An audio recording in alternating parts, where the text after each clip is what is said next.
Dunia 2026, ronde ketiga grup C telah resmi dirilis. Kluivert memilih 23 pemain setelah 5 pemain lainnya juga dicoret. Untuk di deretan penjaga gawang atau kiper, Kluivert menetapkan 3 nama, diantaranya Nadeo Argawinata, Emil Audero Mulyadi, dan Hernando Ari Sutaryadi.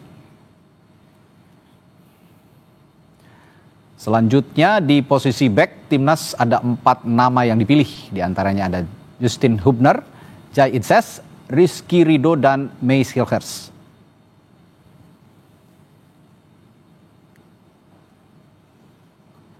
Sementara di posisi pemain tengah, Kluivert memilih lebih banyak pemain.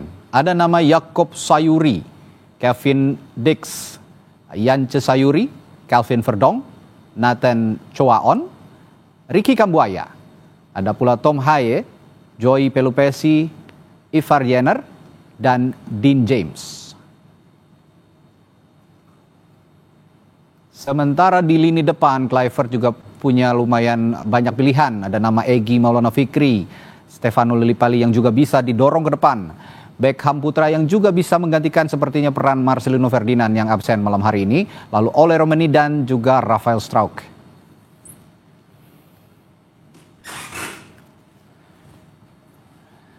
Dari 23 pemain yang didaftarkan untuk melawan Tiongkok, siapa penghuni starting 11 atau 11 nama pertama?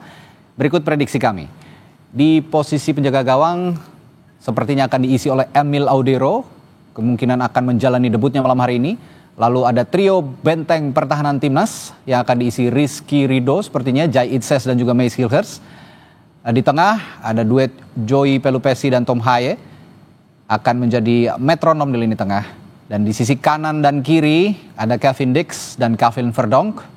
Ini sepertinya juga mereka akan naik turun mengawal pertahanan dan mendukung serangan.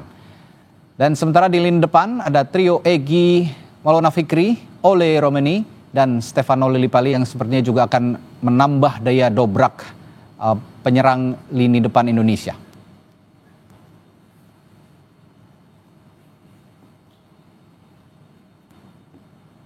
Dan untuk mengulas tadi pemain-pemain pilihan Patrick Kluivert dan starting 11 yang akan kira-kira diturunkan oleh Coach Patrick Kluivert, pelatih timnas Indonesia, malam hari ini sudah ada analis sepak bola Firzi Idris yang kembali bergabung di Studio 1 Kompas TV malam hari ini. Selamat malam Firzi. Malam. Setelah tadi kita bahas atau kita ungkapkan ada 23 nama pemain, Anda melihat komposisi ini yang sudah paling ideal untuk menghadapi Tiongkok? Ya, ada 3 kiper, 8 back, 9 gelandang, 3 penyerang ya yang kita punya, minus Lino dan Martin yang lagi scoring. Tentu ini adalah pilihan terbaik dari yang udah dipilih oleh Coach Patrick ya, yang tidak ada namanya yang dicoret dari skuad. Juga dari skuad yang akan menghadapi Jepang adalah Shane, Asnawi, Pratama, Arhan, Jordi Amat, dan penjaga gawang yang emang menjadi pilihan keempat ya, Reza Arya. Ya. Jadi memang ada pengurangan jumlah skuad yang juga diumumkan sore tadi oleh federasi. Dan ini untuk membuat tim tentu lebih solid dan lebih compact lagi untuk dibawa juga ke Jepang, nanti ke Osaka. Tapi ya kita harus percaya apa yang udah Coach Patrick pilih itu udah berdasarkan dari pantauan selama TC dari 26 Mei dan juga analisis dia selama sejak ronde laga Maret kemarin, dan apa yang dia pilih, apa yang berdasarkan diskusi dengan Coach Alex dan Coach Dani juga, ini udah adalah pilihan yang terbaik dan ini adalah wakil-wakil terbaik yang dimiliki skuad Garuda sekarang ini, Radi. Kalau 5 pemain yang tadi sempat disinggung oleh Firzi yang dicoret ini konsekuensi logis ataupun pertimbangan logisnya apa sih sebenarnya? Ya, kalau kita lihat yang dicoret 2 back kiri ya, Shane Patinama Pratama, 1 back sayap kanan Asnawi, 1 back Jordi, dan Jordi yang memang tidak fit juga di TC Bali juga, dia hanya menjalani 3 hari tersisa dari TC Bali karena mengalami radang tenggorokan akut ya, pusing, dan juga sejauh ini memang udah nggak lagi jadi starter, terutama setelah Bang Jai naik jadi back utama. Dan kita juga lihat Reza Arya, kita dari awal udah tahu ini adalah pengalaman hebat bagi dia untuk bergabung bersama Emil, bergabung bersama Aten, Hernando, dan Nadeo untuk belajar proses pembelajaran dia agar dibawa kembali ke klub, ke PSM Makassar untuk musim-musim berikutnya dia. Dan memang kalau di sini mungkin yang menarik Asnawi ya, karena Asnawi, saya ya. lihat memang kita bek kanan kan praktis hanya punya Kevin Deitch. Ya, Kevin Deitch. yang bergabung telat, kedua tertelat setelah si Martin. Dan ya dia bermain 71 menit di final Piala Denmark kemarin, mengantarkan klubnya Copenhagen mendapatkan 2 gelar, Piala Denmark dan juga trofi Liga. Dan pelapisnya memang kalau memang Asnawi tidak dibawa, jadi kemungkinan besar Jakob diplot jadi bek sayap kanan ya. Seperti yang dilakukan ketika Kevin cedera pada menit 40 laga lawan Jepang.